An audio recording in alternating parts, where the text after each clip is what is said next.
Hey guys, it's Freya. Welcome to another video on my channel. Today we are going to be doing my YouTube Q&A. I did like Instagram Q&As before with the little question sticker, but typically I used it as a last minute thing for when the permission dance concerts were happening, and most of the questions I answered were specifically pertaining to the permission dance concerts or like BTS or concerts or shows itself. My dog just walked in front of the screen, so also I am like in the corner of my room, and if you hear any background noise, it's my dog. Here she comes again. And I don't know how I'm gonna film in my new setup yet, so this is what we're working at today. I did my shelf tour, my last video. This is the little corner of it, so I don't know if this is what I like and what I'll do. Also, I can't find the cable to my ring light, so the lighting is atrocious, but that's okay. We're just gonna move on. This is a pretty chill video. I asked on Instagram if you guys had questions pertaining to me.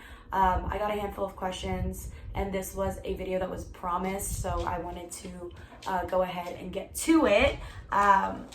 Thank you to everybody that asked me a question. If I didn't get to your question, I apologize, but I tried to do like the most asked questions and also things that are pertaining to my life / K-pop more than anything else. My channel is based around BTS and K-pop, so that's what I stuck around. I did get like more questions about my life, but you know, I try to keep it here and there. I do want to share a lot with you guys, but you know, I can only answer so many. I did get a lot more questions than I thought I would. We're just gonna go ahead and get started. If you want to ever be part of any of my Q&As in the future, follow me on Instagram, and yeah, let's get started. So the first question I'll answer is, how old are you? They also continued to like the question with, how do you ask for parent permission to go to concerts and stuff? But I am 25 years old. I was born in 1996. I am old. Not really. I find myself very young, but I'm older. I am in my mid-20s and I am a grown woman. So how do I ask for parent permission? I don't, because I'm grown. But I have been going to concerts since I was very, very young. My mom is very chill about it, to be honest. Concerts was like one of the only things where my mom wasn't strict at all. Like, I never really went to like sleepovers or like went to the mall with my friends and stuff like that. My mom was always wanted to know like who's the parent, who's going, stuff like that. But I could be like, Mom, I'm going to a show, and she'd be like, sure, whatever. So because my mom is a big reason of why I got into music and got into concerts and things like that, she knows what this life is, and I never really had a hard time with it. But the best way to ask your parents is, number one, to have your own money. That was one thing that I had to have, was that I had to figure out how to pay for it myself. Like, I had to pay for it myself. And number two is, you know, good grades, be a good kid, and hopefully your parent will say yes. Start with some in-town shows, have the money for it, save up for it, and then be like, Mom, can I go? And maybe they'll say yes. If they don't, wait till you're grown and out of the house, and then you can do whatever you want. The next question is, I see the Indonesian flag in your bio, but are you half white? No. I am full Indonesian. Both my parents are Indonesian. They're actually both Orang Minang, as we call it. They're from Sumatra, or a part of Sumatra, West Sumatra, and they're from the same part. I am like full blood. And I also was not born in America. I was born in Singapore, actually, but I lived my first 6 years of life in Indonesia, both full Indonesian parents. So I am Indonesian through and through. And nobody asked, but I feel like a lot of people did ask before. Do I speak Indonesian? I do. It was actually my first language. And I am planning on making a full Indonesian speaking video, so watch out for that. I think it'd be really fun. I'll put captions on it, obviously, for people who don't speak Indonesian, but I think it'd be really cool because I don't get to use my Indonesian that much. So if that's something you would like to see, let me know. Anyways, the next question is, what's your immigrant story, if you don't mind sharing, and was it just you by yourself? I don't mind sharing at all. I'm very open about being an immigrant and a first-generation kid.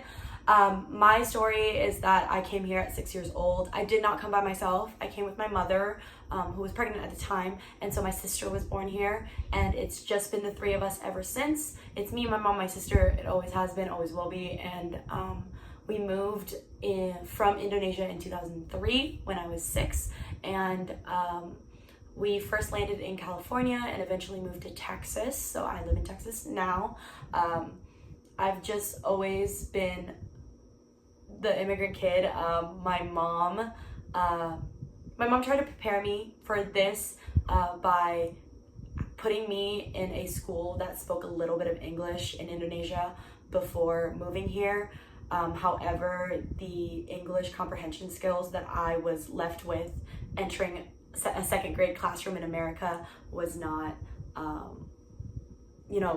up to par. So I ended up teaching myself the English language. I didn't know how to read at that point, and I taught myself how to read.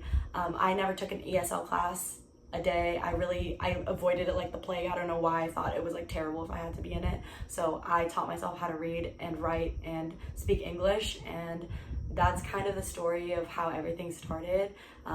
Also a big part of why I really appreciate other languages and media, because I spent a good portion of my life thinking that having an accent when I spoke English or not knowing English was something that diminished my intelligence, which it didn't.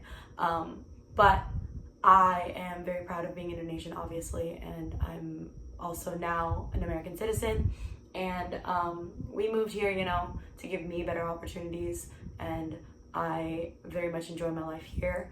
I don't think I'm one or the other more, if that makes sense. Like, if you ask me if I'm American, yeah, like this is all I know, and I don't know if I could live in Indonesia and know my way through. But at the same time, if you ask me, I'm Indonesian 100%. That's my blood, that's my sweat, that's my tears. Like everything that I am and every part of me as a human being is Indonesian, and I'm Indonesian first before I'm anything else. And yeah, also happy API Heritage Month to everybody. I made an Instagram post about it if you want to check it out, but just remember to support your favorite API creators, artists, people in media. There has been a giant upsurge of Asians and Pacific Islanders in media. I've never had that as a child. I've never had anybody look like me until recently, and that is so cool to see. But also, as you consume these things, as Asian culture is more and more widespread, always remember, if you are not part of the API community, that it's not yours to take. So just always remember the fine line between appreciation and appropriation. I talk about it again in my Instagram. This is off topic, but very important to me. So happy API Heritage Month to everyone. Yeah, and I hope as K-pop consumers, you guys consume Asian media responsibly. That's all I have to say. The next question I got is, how do you make friends that go to concerts? None of my friends like K-pop. So I get a lot of these questions about like, how do you have K-pop friends? I actually started liking BTS with my best friend, so that was very lucky of me. But also other people I have reconnected with or met through K-pop. My first thing that I'll say is to put yourself out there. My best friend and I met from a different band, but on the internet. Like, we met on Twitter. Me and her were Twitter mutuals. Mo, who's been on this channel before, we were Twitter mutuals. And 6 years ago, November of like 2016, we camped out for a show, and we decided that we were gonna meet, and like literally we've been inseparable ever since. 6 years of friendship. We found K-pop together, we found BTS together, we like everything has been together. And one of the best people in my life And I found her through Twitter. So like we became friends through Twitter.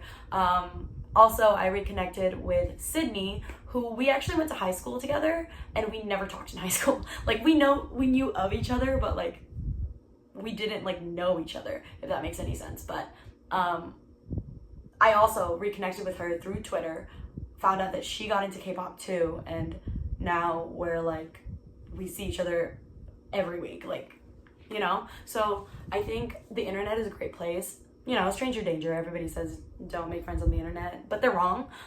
Just make sure you do it with caution. But obviously, like, I have made a lot of friends through the internet, and yeah, one of the main things is to find people like you. One of the main things with me when I find friends, whether on the internet, in life, whatever, is that they need to be a little bit like me. I'm a very spontaneous person. I make lots of impulsive decisions. That is literally what I'm known for. Concerts and being completely spontaneous is like my entire brand, and delusional, but you know, but that is something that I take into account when I make friends, is that I'm like, the people around me need to want the same things as me. So, because I'm always gonna say no if you're like, let's go clubbing. I'm like, I don't really want to, you know? But if you tell me, let's fly across the country to see the show, I'm gonna say yes. And so I want the people in my life to want the same things. So the people I end up being friends with for a very long time and is in my like circle are the people who are wanting the same things as me, like shows as much as I do, are into music the way that I am. So that's like a good thing to look for. If you don't have any K-pop friends currently, use the internet and don't be afraid to put yourself out there. You meet people at events, at concerts, literally on the internet. Just, you know, put yourself out there. You never know. I think the main thing you can do is to try, like, just start talking to people.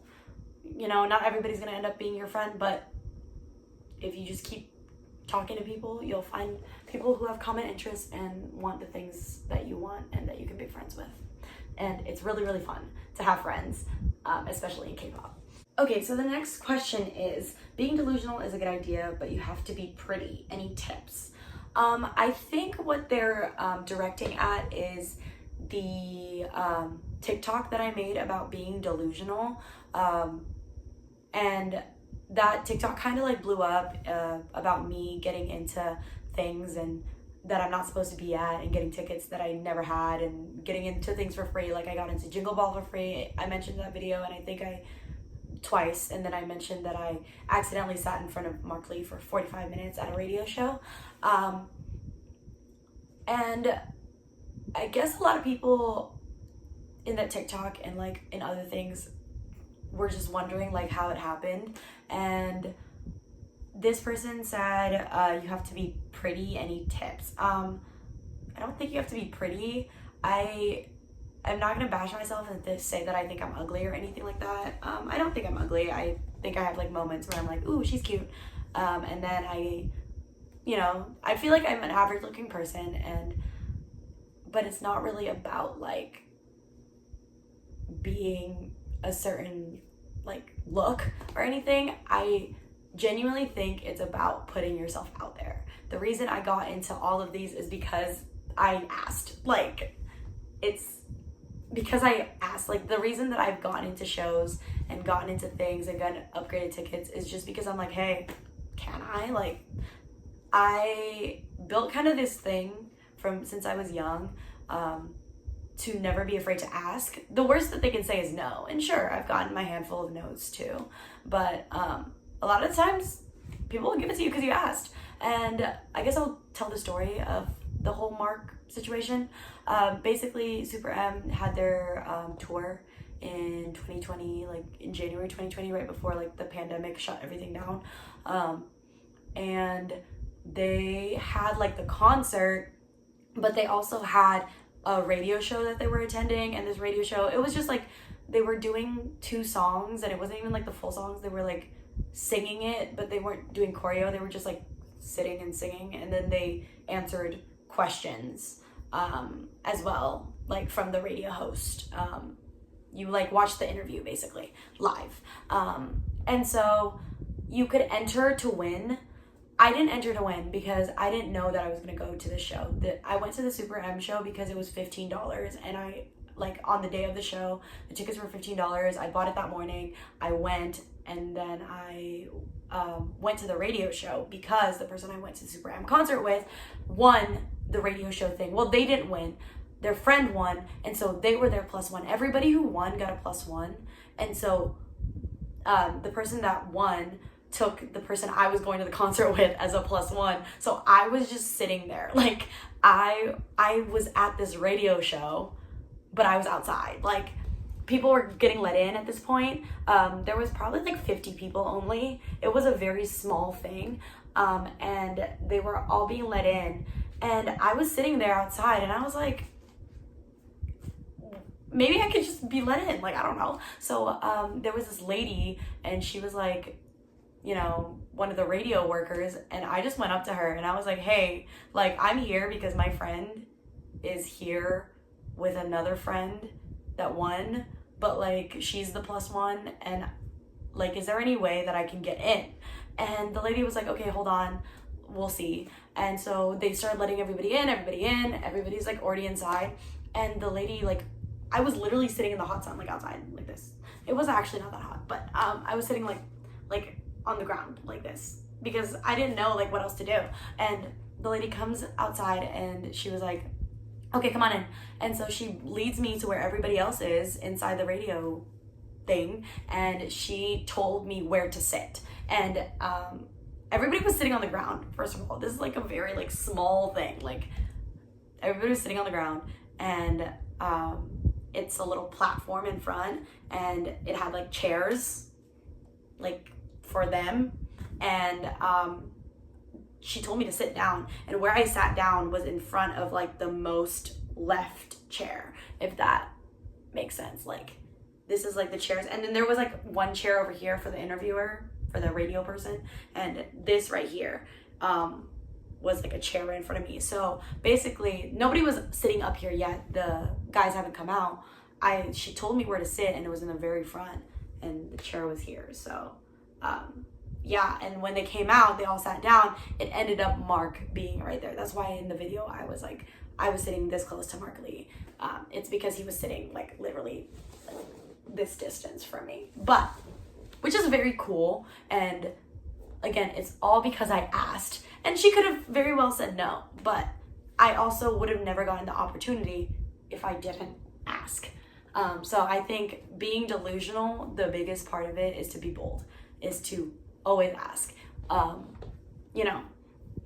And another question is, hi, do you have any advice for solo traveling and attending shows by yourself? Hi. I do. And that's also to be bold.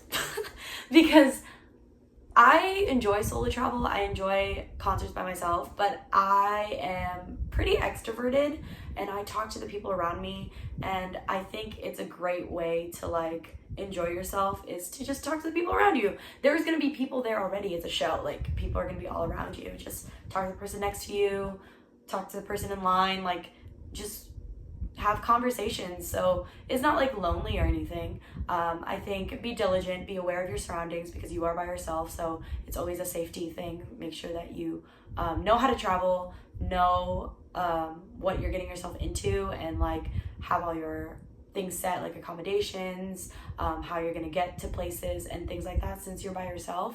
And always have, when I travel, especially when I travel by myself, but when I travel in general, I always have someone back home with my location. So that's just like a thing that you should always do.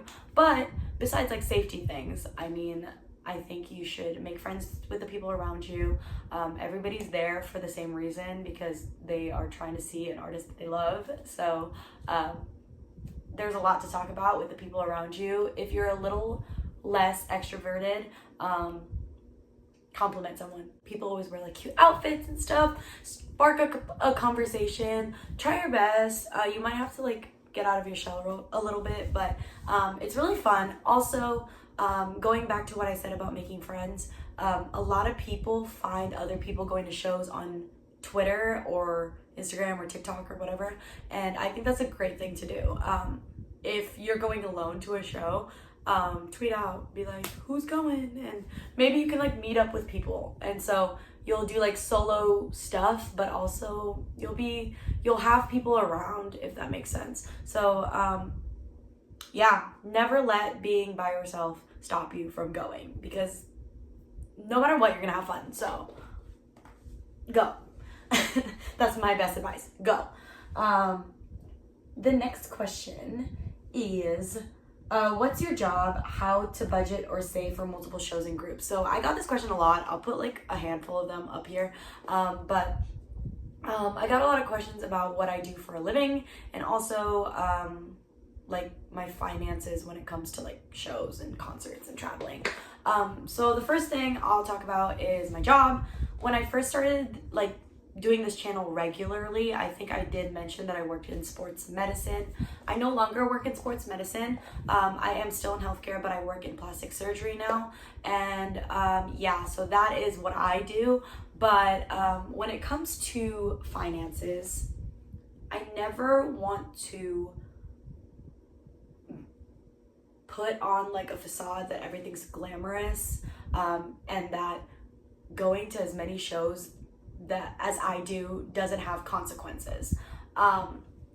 Everything in life has consequences, and although I acknowledge that I am very lucky to have the money that I have to go to the shows, and I also will say that I work very, very hard to do what I do, that I know not everybody has the ability to do so, and not everybody can. My finances are very much built around concerts. After I pay my bills, my dog eats, I eat, everything else goes to these concerts. And I am in no way a financial advisor. Your mom, your accountant, your bank account would be screaming if you took my advice.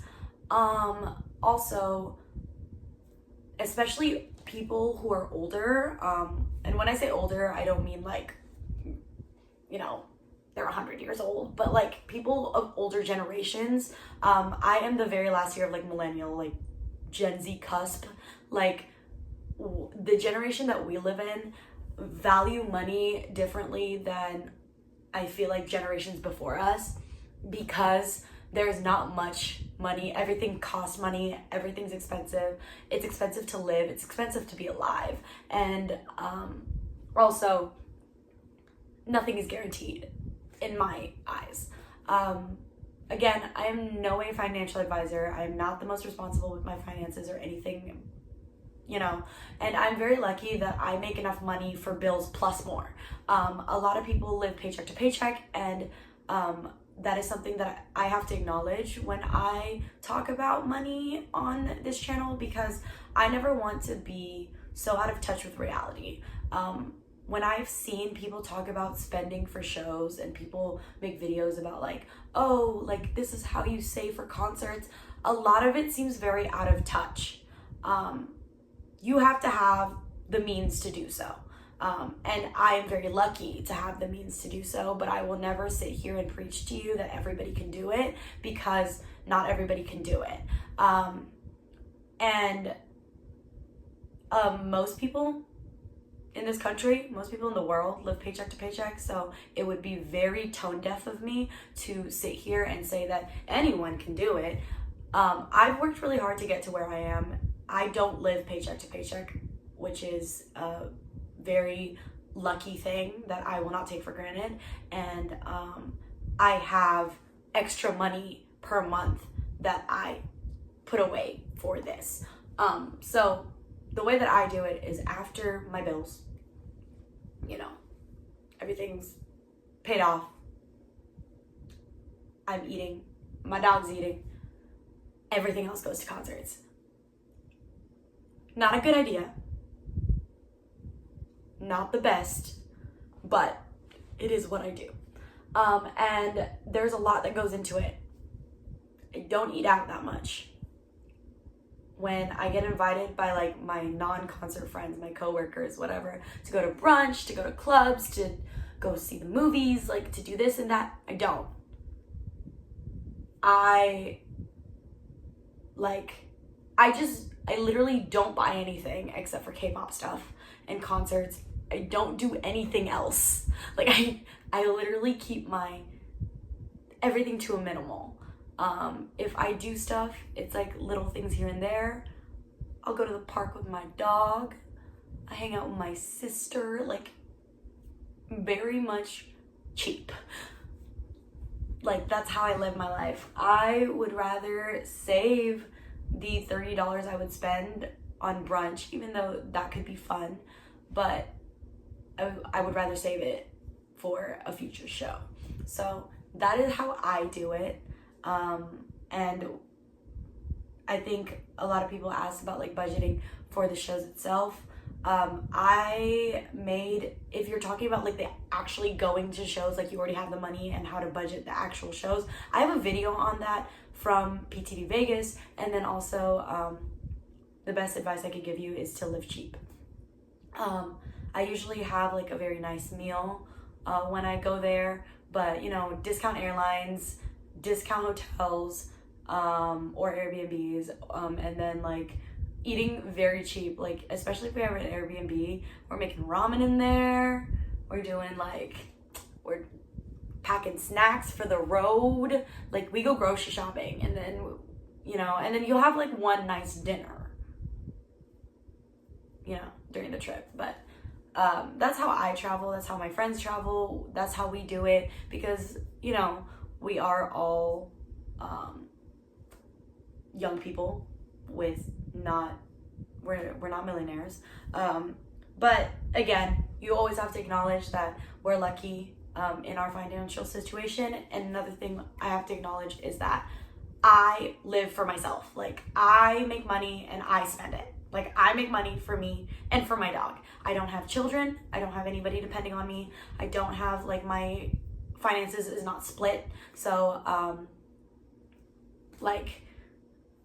I am very lucky in that way. And also I don't have the responsibilities of how some other people might, with children or family or things like that. So again, every single penny I make that isn't like living expenses goes to BTS or concerts in general. So that is how I do it. It's a very difficult life to uphold, but it's what makes me the happiest. I'm never gonna stop doing it. Also, again, what I said about like previous generations, a lot of people, especially older people, will tell you to save. I disagree, because a lot of people have this mindset where they're gonna like save all their money for the future, and then they'll do stuff when they retire. Life is not guaranteed. I am not ever gonna be as young and as healthy and as, full of life as I am right now at this moment. I don't have any kids right now, and I'm only living for myself. And I don't know what the future holds. I don't plan on having any kids anytime soon. I don't plan on like getting married, having kids or anything anytime soon, but I don't know what the future holds. Right now, I am the youngest and the fittest probably, and like this is the time where I get to be selfish. I get to spend all my money on me, and banking money away for me I don't think it's smart, because you don't know. I could live for another 50 years. I could live for another week. I don't know.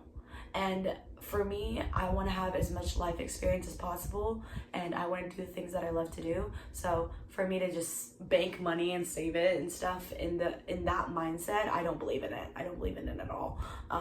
Again, I'm not giving you guys any financial advice to take. This is just the way that I live my life, And yeah. And then after this, listen to Bepse, because I believe every word he says in that. And also listen to Go-Go. Believe every word they say in that.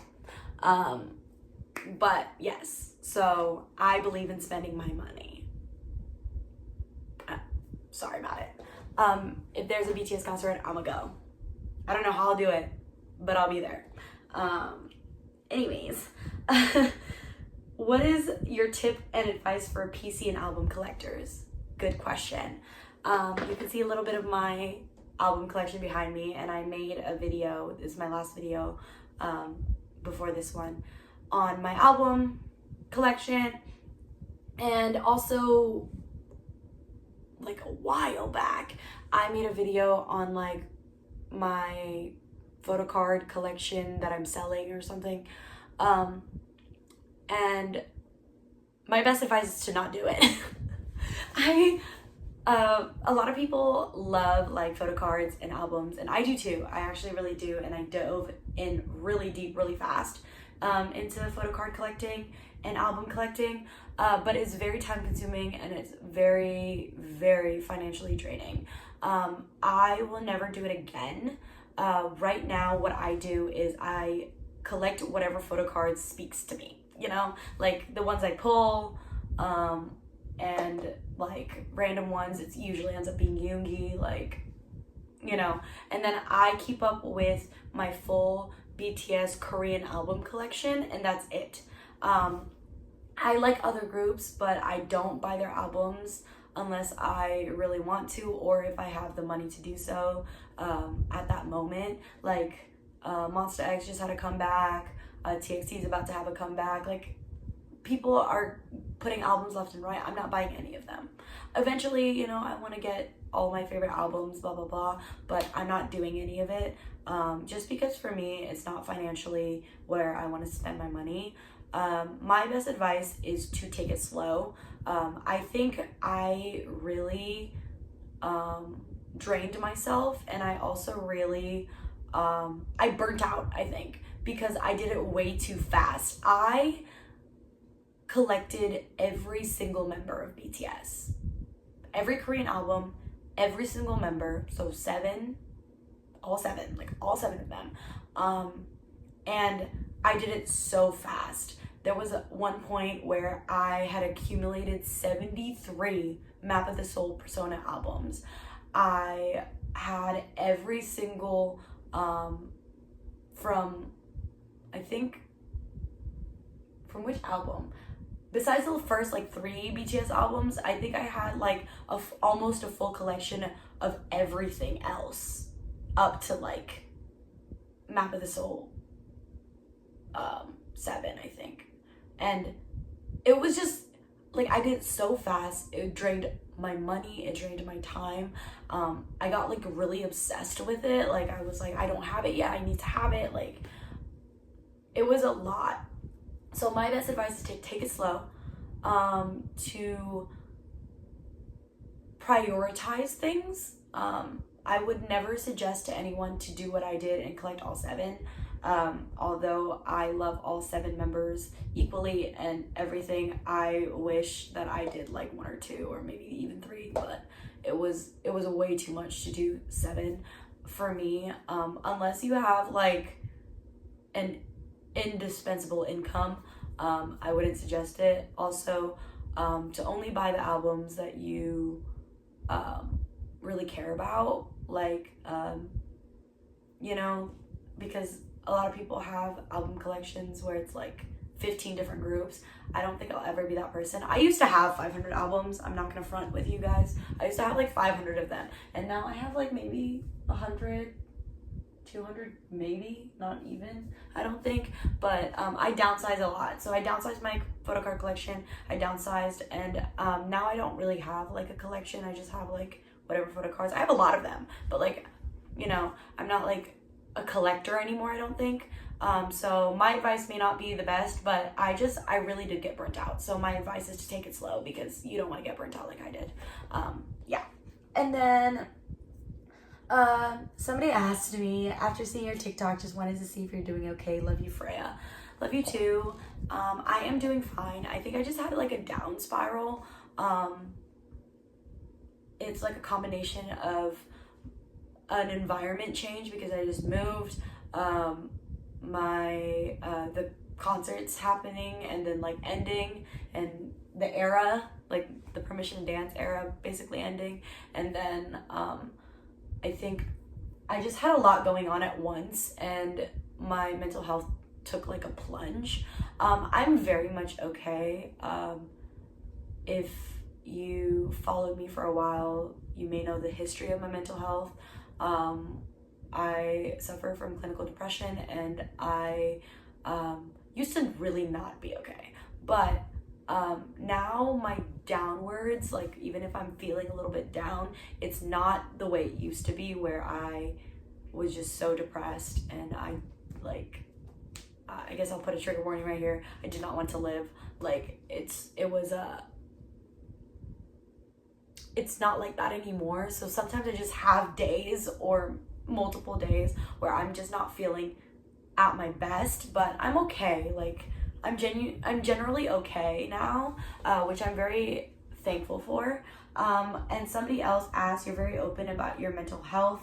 What's your advice for someone struggling? And then they continued it with, how do you take care of your mental health?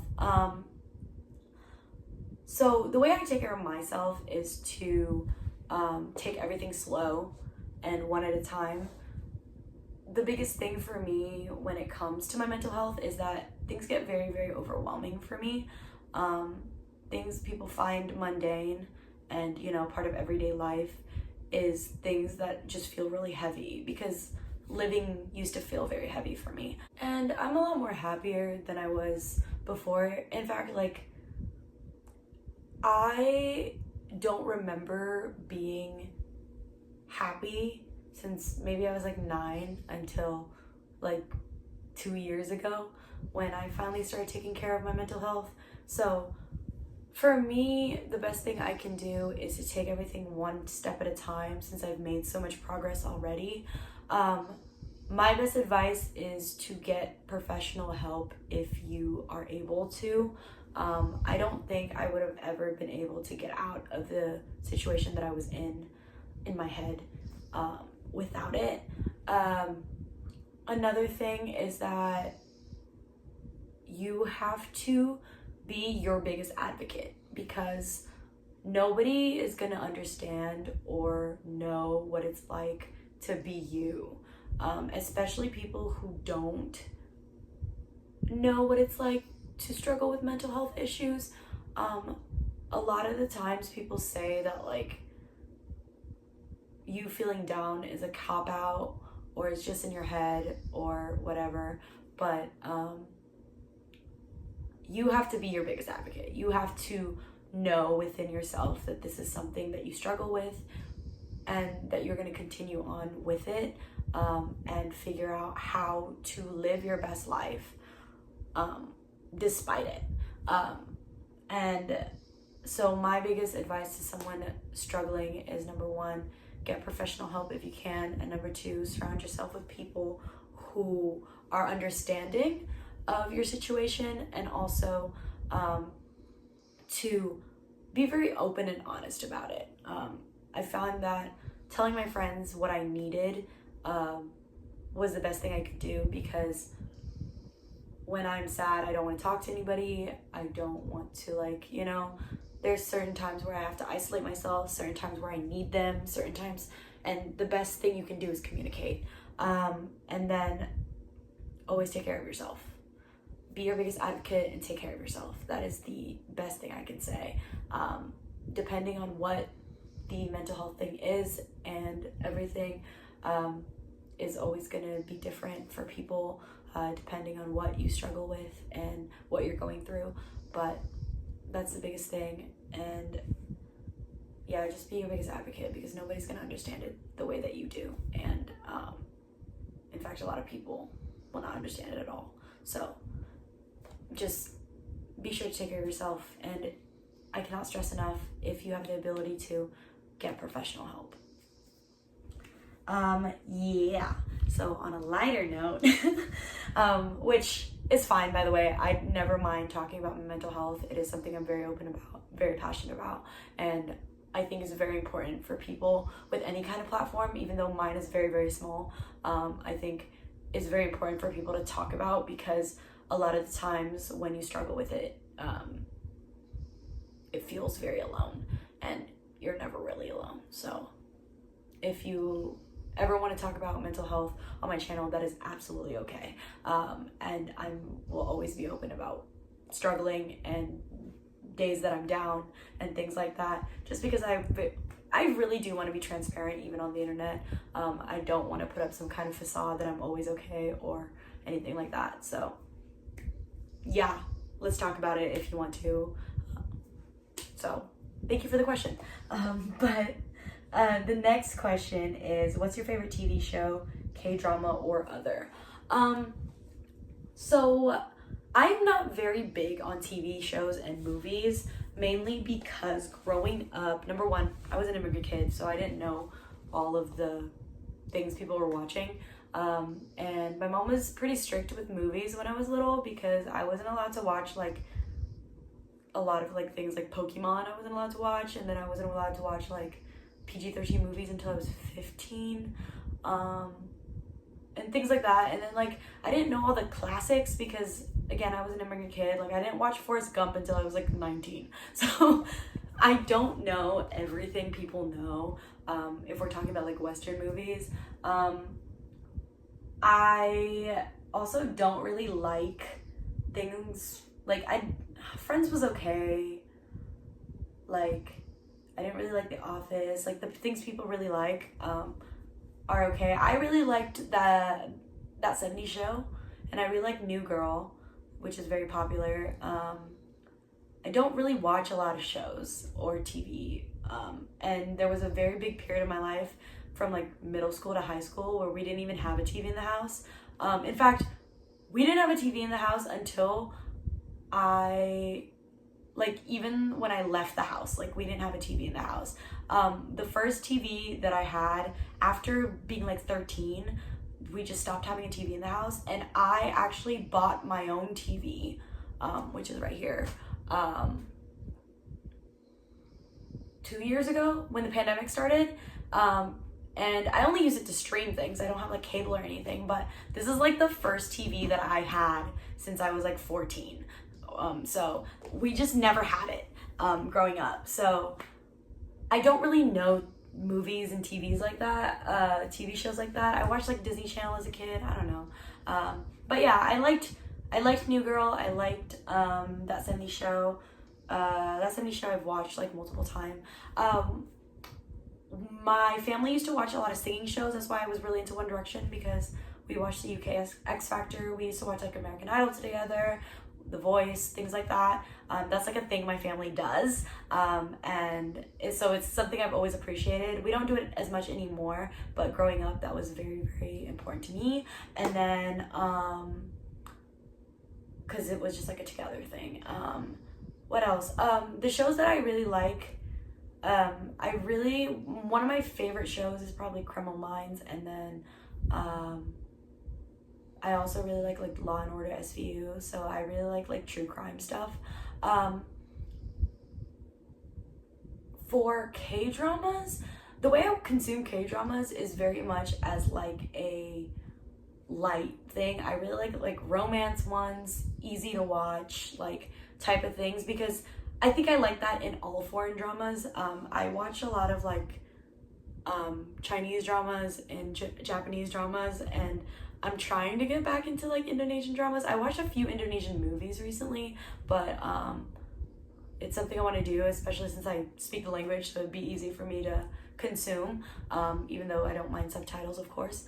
But I'm very much into like cheesy stuff, romance, things that are like very easy to watch. I'm not really into fantasy or anything like that. I watch like, you know, Train to Busan or whatever, but I'm not really into like zombies, old time pieces, or like stuff. I just like a real life situations, but like cheesy romantic things. I like K-dramas that tickle the brain, And when I say that, I just mean it makes you feel good. Like, it just makes you feel all good. My favorite one is probably Weightlifting Fairy Kim Bokju. I have never had another foreign drama that tickles my brain the way that one does. I think that's my favorite one. So next question is, do you listen to K-pop, or do you listen to only K-pop, or do you like other music? And then also somebody else asked your favorite non-K-pop artists. I do listen to a lot of other music besides K-pop. What are my favorites? I really like Muna, which is I guess they're kind of smaller. They're bigger now. They're so good. Love them. One of my favorite bands in the entire world. I was a very big The 1975 fan. I still am. I think that I really, really like them still. I'm not as into their newer music as their older one, but they were the ones before BTS that I used to follow around on tour and go to all the shows, and they were a very, very big part of my teenage years, along with One Direction and Harry Styles. So those are other things that I was super into that I still listen to now. The 1975 was actually my Spotify Artist of the Decade. I liked One Direction from their debut. I still listen to Harry Styles to this day. I followed him around on tour a little bit, things like that. So those are some of my favorites. I really like chill music, so things like Omar Apollo. I listen to like Kehlani, to who else do I listen to? I listen to a lot of hyper pop as well, things like Rina and Charlie XCX. I also really like I like music in other languages. Before I consumed K-pop, I really was into like French rap, and I really like Jamaican music, and I really like Chinese pop, and I also really like Japanese rock and Japanese like pop punk and Japanese like screamo. I was never really, and I'm still not really into J-pop, but I really like music in different languages. I consume a lot of Spanish music too, especially since I'm from Texas and it's very readily available to me.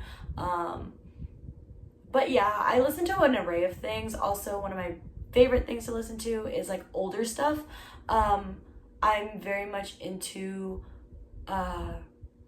bands like Iron Maiden and like Kiss and Rolling Stones, things like that. I also had a very big emo phase, so I really like Asking Alexandria, you know, that kind of thing. Like from Paramore all the way to like I don't know, everything, like My Chemical Romance. And then I also really like older music, like I said, so things like Queen, Whitney Houston, Michael Jackson, Prince. Like, I am just very wide when it comes to my array of music. I do have like a music highlight, like a playlist highlight on my Instagram. It definitely doesn't have everything I listen to, but it has a good mix of like K-pop and non-K-pop, I think. Yeah, I listen to I listen to almost everything. Like, besides, I'm not really into like house music or like EDM, and I don't really know a lot of country. Despite the fact that I'm from Texas, I don't really listen to country like that. But I have a very wide music taste. And when I say I listen to everything, it's not like, I know everybody says they listen to everything, but truly, if you get in my car, you'll hear a K-pop song, you'll hear a rap song, then you'll hear like some older, like, you know, something classic, then you'll hear somebody screaming, then you'll hear like 4 different languages. I'm just really into music. I always have been, and so I love to consume music in all types, and I appreciate music from like singer-songwriter, all instruments, to like hyper pop, synth beats, things like that. So yeah, I do listen to everything, but I hope that I feel like I want to start making playlists that I want to like share on like TikTok, but I haven't done that yet. So let me know if that's something you guys would be interested in, if I do like monthly playlists or something. Yeah, the next question is, how long have you been into K-pop? So my story with K-pop is BTS. BTS got me into K-pop. Like I said, I listened to music in a lot of different languages prior to K-pop, but I never thought that I would get into K-pop. I tried to get into J-pop, and I didn't dislike it, but it wasn't something that I was super into. And then what I knew of K-pop was like Big Bang and Girls' Generation, which they're good, but I never got into it. I listened to a lot of K-R&B and K-hip hop prior to liking K-pop. I had a few Epic High songs saved.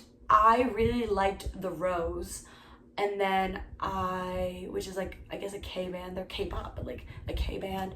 And then I knew of Jackson Wang, that was kind of what I knew. And then I feel like everybody on the planet knew Fantastic Baby by Big Bang, you know what I mean? So that's my exposure to it prior to me actually getting into K-pop. I think at the time I was a very much alternative indie girly. I was I love the 1975, Arctic Monkeys, The Neighborhood, which I still do, but I wasn't into massive beats and dance beats, EDM, and then pop music in the way that K-pop was being produced.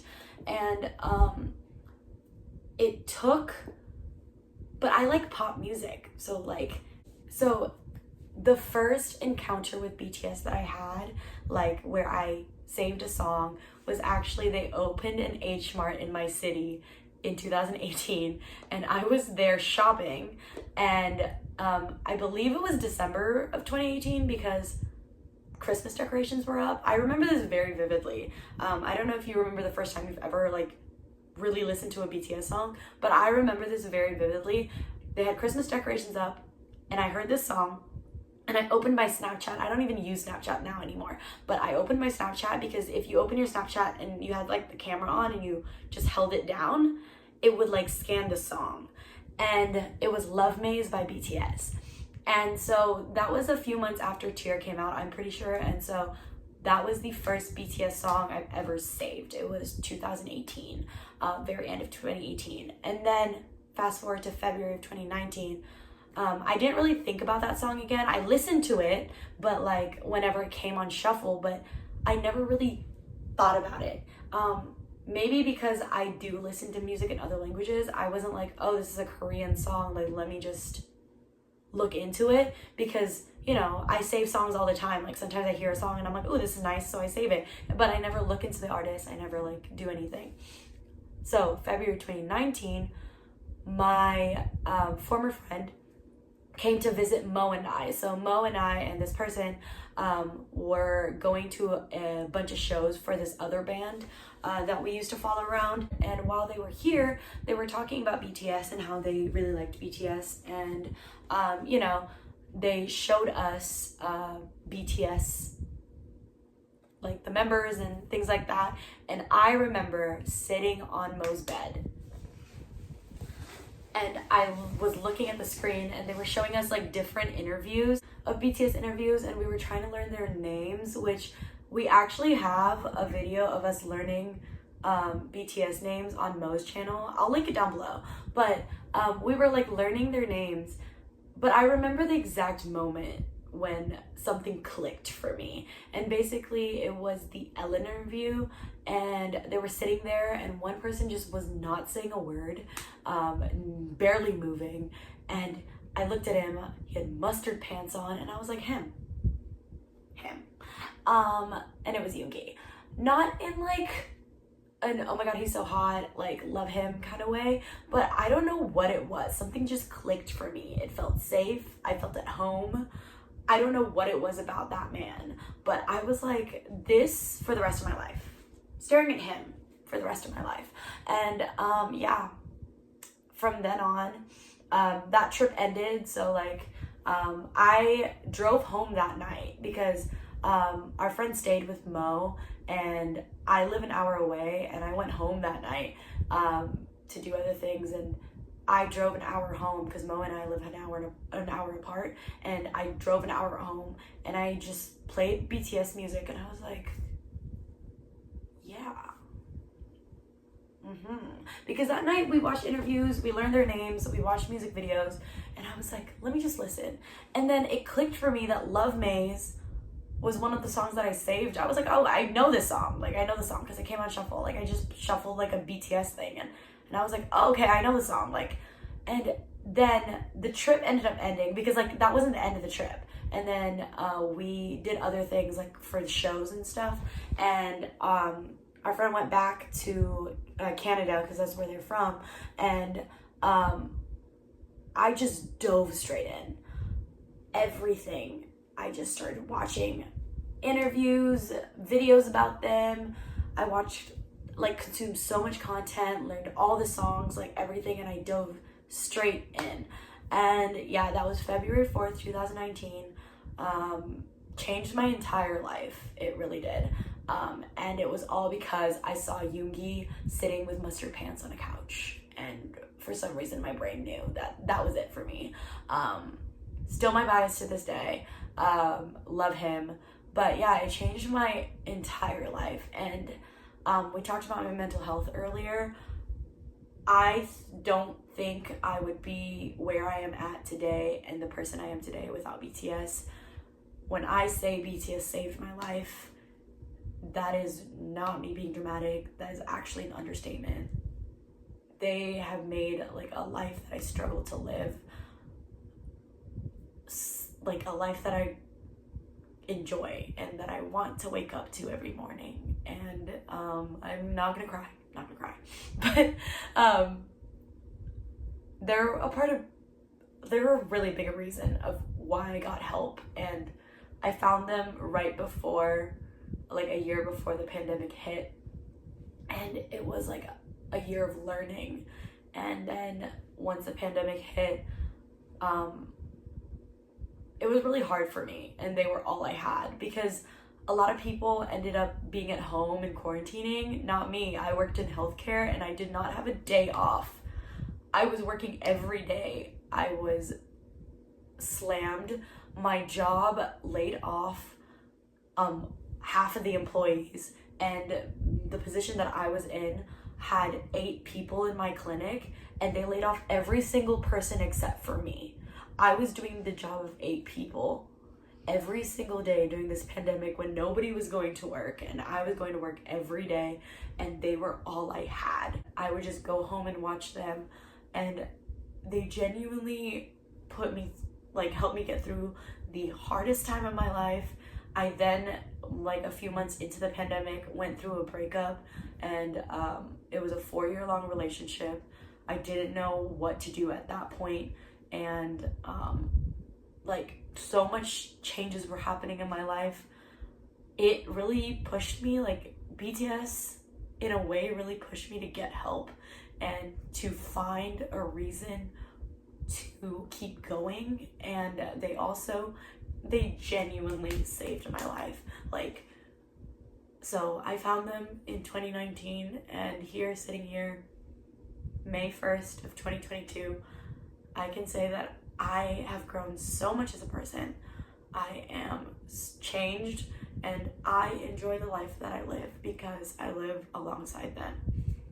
So yeah, that's my story with BTS and how I found K-pop. I ended up getting into K-pop a little into afterwards and stuff, but there's no one that has this much of a hold on me as much as BTS, and no one has had this much of an impact on me as much as BTS. But yeah, BTS genuinely saved my life. I would not be here at this very moment without them, or my little sister. So yeah, love them. So glad I found them. And I will continue to, go to shows and live the life that I look forward to waking up every morning, and it's really fun. And so yeah, the next question the same person asked was, what are your alt groups and biases? So alt group is BTS, obviously. That's what I talk about the most. They are my alts, they're everything. I consider myself a selective multi because I do listen to other K-pop groups, but if you follow me on this channel, if you follow me on anything, just know it's BTS over everything. I will never, ever put BTS under anybody else. It's always gonna be BTS for me. And you know, there's a lot of people that fight about K-pop. I really don't care. It's BTS over everything. The only group that comes in at like a very close second is GOT7. I love that group with all my heart. But yeah, I consider them an ult as well. It's definitely BTS over everything, but GOT7 sits there as well. And then my ult bias is Yoongi. I would say Namjoon too, but Yoongi has been there from the beginning. He's the reason I started liking BTS. He is everything to me. I would chop off all my limbs for that man. Like, I love him. Yoongi is my ult. He's my safe space. He's my comfort person. Like, he literally is everything. He's my ult bias. But yeah, I don't take ulting lightly. I ult BTS and I ult Yoongi. I know people have like 5 ult groups and like 9 ult biases. Not me. Nobody sits on the same pedestals with Yoongi. Like, nobody. And so that's just the way that I do it. And also, it took a very long time for GOT7 for me to like admit that GOT7 is up there too. Even though I still think they're like a notch under BTS, but yeah. I don't just ult anyone. Like, it's BTS and it's Yoongi, like, you know? Obviously, I love all 7 members equally, and it's just like Yoongi holds a special place just because he's the one that started it all, and I don't know, it's never changed. And but yeah, you could show me any combination of any BTS members and I will be like, that's my bias line. It doesn't matter which members that you show me, I'll be like, that's my bias. But it changes all the time. Officially, my bias is, I double bias Yoongi and Namjoon, and then my bias wreckers is Jungkook and Hobi. Officially. But it changes every day, and literally, show me any BTS, like, combination of BTS members, like, any of them, and I will be like, oh, that's my bias line.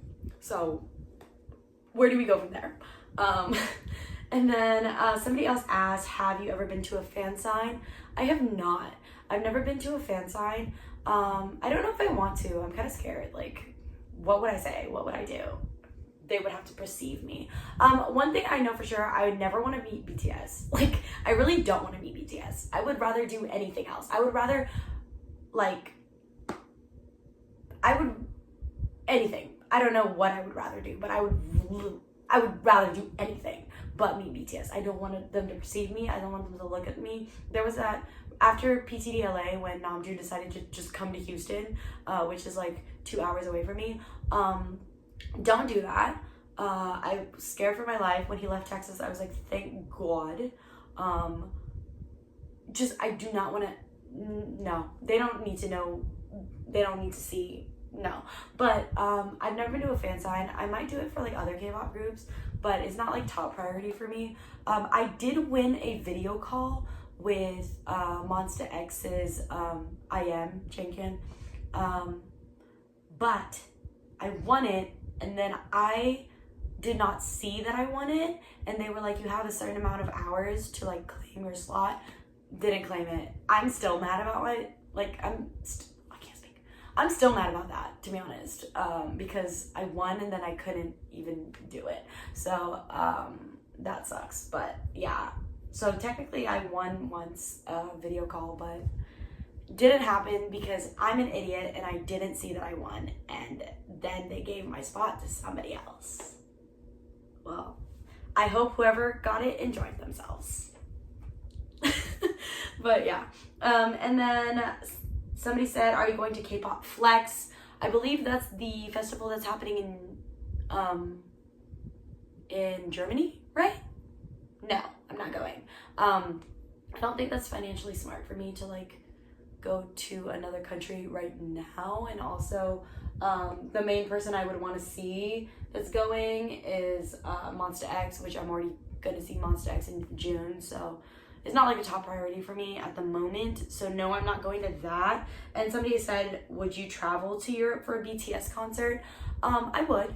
I actually was in the UK, like I was in London a week after the Wembley shows in 2019, and I was so mad, and I wanted to move up like my time going a week, but my family was celebrating Eid, so like I couldn't miss it. Anyways, I like obviously I don't want to miss any holidays with my family, so I was here, but I missed Wembley by a week, and that's my villain origin story, like hate that for me. But yeah, I would go if time and money permits.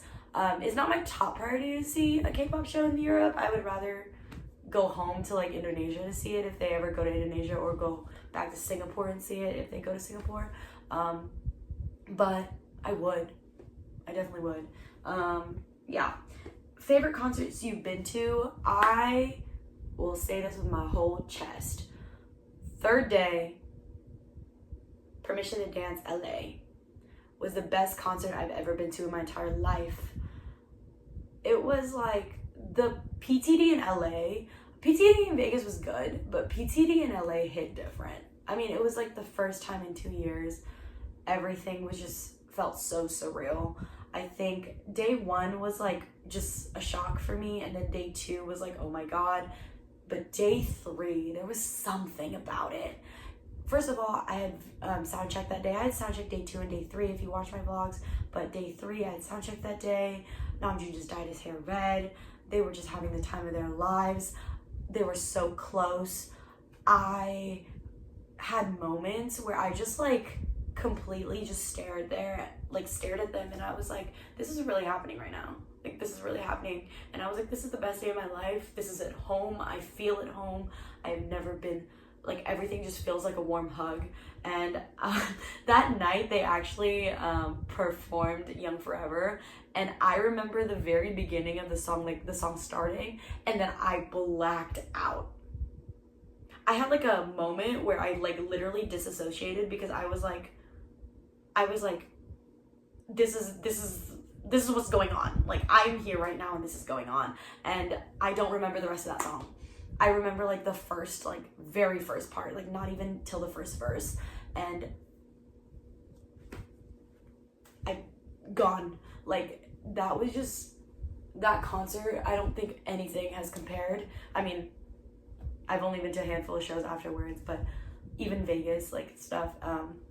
Also, seeing Home for the first time was insane. I was in the crowd that was night 4, and being in the crowd for the second time that they performed Home in front of a live audience, insane. But, yeah, day 3 of PTDLA is the best concert I've ever been to. Yeah, what else? I don't know what other concerts. I'm just gonna stick with that one answer because it was so good. It was literally so good. Yeah. And then, would you go to another BTS concert? If so, who would be the lucky person you'd go with? I would definitely go to another BTS concert.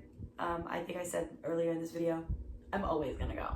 I'm always gonna go to a BTS concert. One thing that I really want to do with a BTS concert is, number one, I want to go with my sister. She likes BTS as well, and I really want to go with her. Hopefully we can do that soon. And then I really want to take my mom.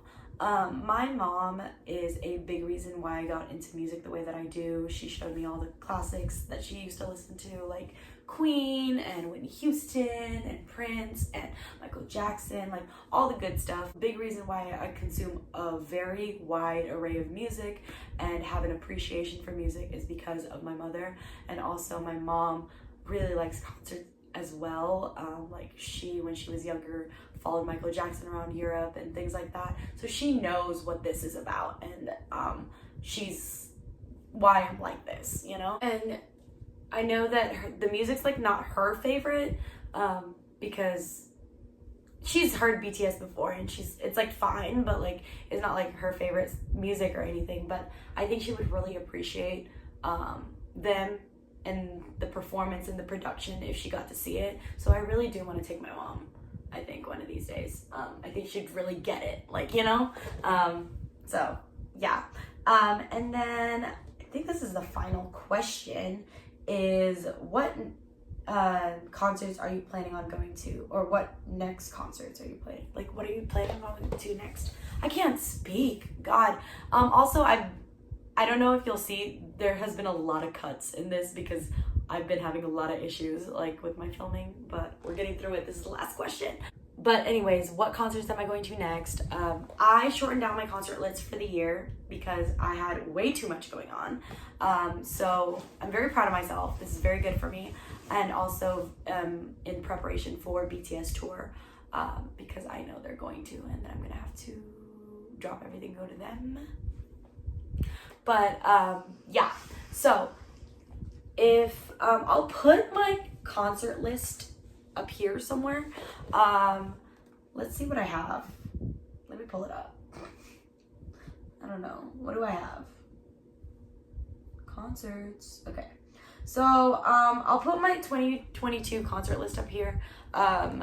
So the next thing I have for May is Omar Apollo, who I'm really into. That's my only May concert. Then I am going to be seeing Monsta X in Atlanta and The Boys, possibly. I don't know if I want to go to The Boys. That is pending, but possibly. And then TXT, Head in the Clouds. I'm going to see DPR twice and Muna twice, and that's what I have so far. It's a very short list at the moment, and I'm trying to keep it that way because BTS is gonna announce soon. I know they are. So, and I'm gonna have so much more to add at that point. So, yeah. Thank you so much for watching. I hope you enjoyed this video and getting to know a little bit about me. I don't know. I feel like this is kind of long, but I really wanted to answer all the questions and, you know, give my honest answers. Yeah, but thank you for getting to know me, and to everyone that submitted a question, I really appreciate it. I hope I answered most of everybody's questions that wanted to know something about me. If I didn't answer your question, I apologize. This may not be the last time that I do this, or I'll at least do more like Instagram Q&As, so follow me on there. Let me know what you guys want to see from me next, because I don't have any vlogs that I am going to be making, like concert vlogs for a little bit. So let me know what you want to see, and I would be happy to, you know, do those, as well as I will be filming around comeback time, things like that. So let me know what you guys want to see. Hit the subscribe button, notification bell, thumbs up, comment down below if you have anything to say to me. I read all my comments. So yeah, that's it. I hope everybody has a wonderful day or night or whatever, whenever you watch this, and I will see you guys in my next video. Bye.